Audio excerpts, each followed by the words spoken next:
সকলকে স্বাগতম। আপনারা সকলেই জানেন প্রত্যেক জুন মাস এবং ডিসেম্বর মাস শেষে আমরা এমআরএ একটা রিপোর্ট তৈরি করে এমআরএ ওয়েবসাইটে সাবমিট করি। সে বিষয়ে আপনাদের সংক্ষিপ্ত কিছু নির্দেশনা দেওয়ার চেষ্টা করব। আমি সুজানগর শাখা উদাহরণস্বরূপ সুজানগর শাখার রিপোর্টটি দেখিয়ে দিচ্ছি। প্রথম যে টেবিলটি দেখতে পাচ্ছেন, এখানে লেখা আছে নিচের কালো অক্ষরে লেখা দুটি কলামে ডিসেম্বর 24 মাসের তথ্য টাইপ করুন। অর্থাৎ এই কলামটি এবং এই কলামটিতে কম্পোনেন্ট অনুযায়ী আপনারা OMIS 5-এর এ দেখে এ যাবৎ ঋণ বিতরণ এবং এ যাবৎ ঋণ আদায় টাইপ করবেন। টাইপ করার পরে দেখবেন যে এখানে তার ঋণ স্থিতিগুলো ঠিক হচ্ছে কিনা। আবার নিচের যোগফলে টোটাল এ যাবৎ ঋণ বিতরণ ঠিক হচ্ছে কিনা, টোটাল এ যাবৎ ঋণ আদায় ঠিক হচ্ছে কিনা এবং ডিসেম্বর 24 মাসের ঋণ স্থিতি টোটাল ঠিক হচ্ছে কিনা। যদি ঠিক হয়ে থাকে তাহলে পরের টেবিলে চলে যাবেন। পরের টেবিলে লেখা আছে, এই লেখাগুলো সবসময় ফলো করবেন। জুন 25 মাসের রিপোর্ট দেখে তথ্য দিন। বিশেষ দ্রষ্টব্য, যে ঘরে সংখ্যা নাই সে ঘরে শূন্য বসাবেন। এই টেবিলের 8 নং কলামের যোগফল সফটওয়্যার দেখে হাতে বসাবেন। অর্থাৎ 8 নং কলাম বলতে এই যে 8 নং কলাম বলতে এটা আপনারা গুনলে টের পাবেন 8 নং কলাম কোনটা। 1 2 3 4 5 6 7 8, এই 8 নং কলামের যোগফল এই যে এখানে হাতে বসাবেন। দেখুন এগুলোতে সব লাল কালি দেওয়া আছে, অর্থাৎ এখানে সূত্র দেওয়া আছে, অটোমেটিকভাবে হবে। কিন্তু এইটাতে কোনো সূত্র দেওয়া নাই, এটা হাতে বসাতে হবে।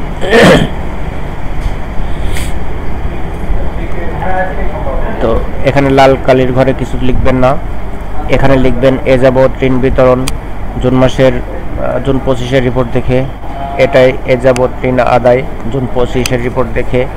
এই কলামে লিখবেন জানুয়ারি 25 থেকে জুন 25 পর্যন্ত সার্ভিস চার্জ আদায়, এটা পাবেন OMIS 4-এ।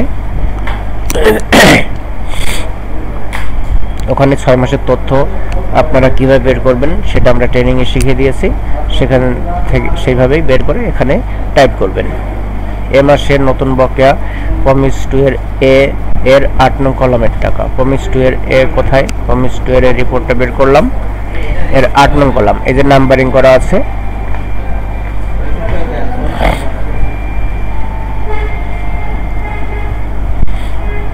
এ মাসে মোট বকেয়া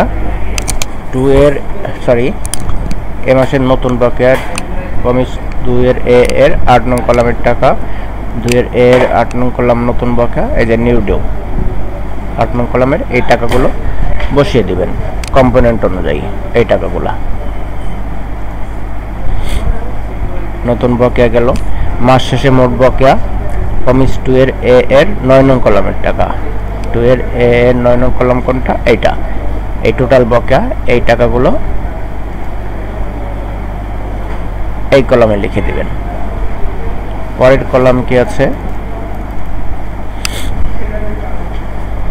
এ মাসে অগ্রিম আদায় কোথায় পাবেন? 2-এর এর 6 নং কলামের টাকা। মাস শেষে ঋণ গ্রহীতার সংখ্যা কোথায় পাবেন? OMIS 2 8 নং কলামের সংখ্যা। এটা কিন্তু টাকা নয়, এটা সংখ্যা। ঠিক এই সংখ্যাগুলো আলাদাভাবে বসিয়ে নিচের যোগফলটা অবশ্যই সফটওয়্যার দেখে হাতে বসাবেন। যেমন এখানে দেখুন এই যে 8 নং কলাম, এই যে 8 নং কলাম, এই সংখ্যাগুলো আলাদাভাবে বসাবেন। বসিয়ে নিচে যে যোগফলটা আছে এই যে এই সংখ্যাটা এখানে বসিয়ে দিবেন। তারপরে কলাম হচ্ছে জানুয়ারি 25 থেকে জুন 25 পর্যন্ত কতজন বিতরণ করেছেন। এটা কোথায় পাবেন? এটা OMIS 2-তে পাবেন। 2-তে গিয়ে যখন আমরা এখানে মান্থলি দিয়ে সার্চ দিই, এখানে দিবেন মান্থ রেঞ্জ, এখানে ফ্রম ডেট দিবেন জানুয়ারি 25 টু ডেট জুন 25 শো। এই আপনার 6 মাসের তথ্য। দিস পিরিয়ড লোন ডিসবার্সমেন্ট 66 জন এত টাকা, 95 জন এত টাকা। এই জোনগুলো, এখান থেকে জোনগুলো নিয়ে এই কলামে লিখবেন। এটার যোগফল অটোমেটিকভাবে হবে, মিলিয়ে নেবেন যে ঠিক আছে কিনা।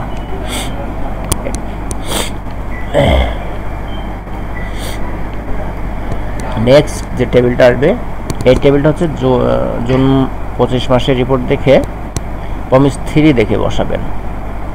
পমিস 3 দেখে জুন 25 মাসের পমিস 3, 5 ও 5-এর এ রিপোর্ট দেখে তথ্য দিন। এই অংশটুকু 3 দেখে, এটা 5 দেখে, এটা 5-এর এ দেখে। লক্ষ্য করুন পমিস 3-তে অনেকে লিখে এখানে লেখেন, এখানে বলা হচ্ছে লোন আউটস্ট্যান্ডিং। আমরা পমিস 3 বের করি, পমিস 3 বের করে যে এই কলামে যে লোন আউটস্ট্যান্ডিং, আমরা এই টাকাটা নিব। অনেকে ওভারডিউর টাকাটা নিয়ে থাকেন, এটা ভুল, এটা নেবেন না। লোন আউটস্ট্যান্ডিং যে নামটা লেখা আছে সেই টাকাটা নেবেন। দেখুন এখানেও লেখা আছে লোন আউটস্ট্যান্ডিং, ওভারডিউ না কিন্তু, এটা খেয়াল করবেন। এইটা, এইটা এবং এইটা, আর এই 4টা কলাম পূর্ণ করলে এটা অটোমেটিকভাবে হবে, এটা অটোমেটিকভাবে হবে। আপনারা মিলে নেবেন, নিচের যোগফলটিও মিলে নেবেন। নেক্সট পমিস 5-এর লোন লস প্রভিশন ফান্ড, অর্থাৎ জুন মাসে এলএলপি পোস্টিং দেওয়ার পরে যে ফান্ডটি তৈরি হবে, যেমন পমিস 5-এর এ রিপোর্টটা বের করি।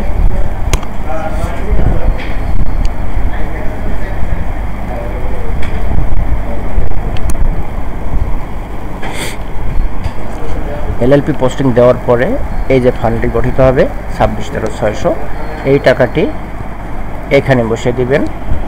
26,13,600 এই মাঝখানে চলে আসবে। এই কলামটায় কি লিখব? পমিস 5A এর কিউমুলেটিভ সার্ভিস চার্জ কালেকশন, 5-এর এ রিপোর্টটি বের করব। এই সংখ্যাটি কিউমুলেটিভ সার্ভিস চার্জ কালেকশন, আমরা যদি টাইপ করতে পারি টাইপ করব, সব থেকে বেটার হয় ডাবল ক্লিক করে Ctrl+C, এবার পেস্ট করব। যেখানে গিয়ে এখানে ডাবল ক্লিক করে Ctrl+V, অবশ্যই ডাবল ক্লিক করতে হবে। ডাবল ক্লিক না করলে এই ফন্টটি পরিবর্তন হয়ে যাবে, এটা মাথায় রাখবেন। Double click Ctrl+C, double click Ctrl+V।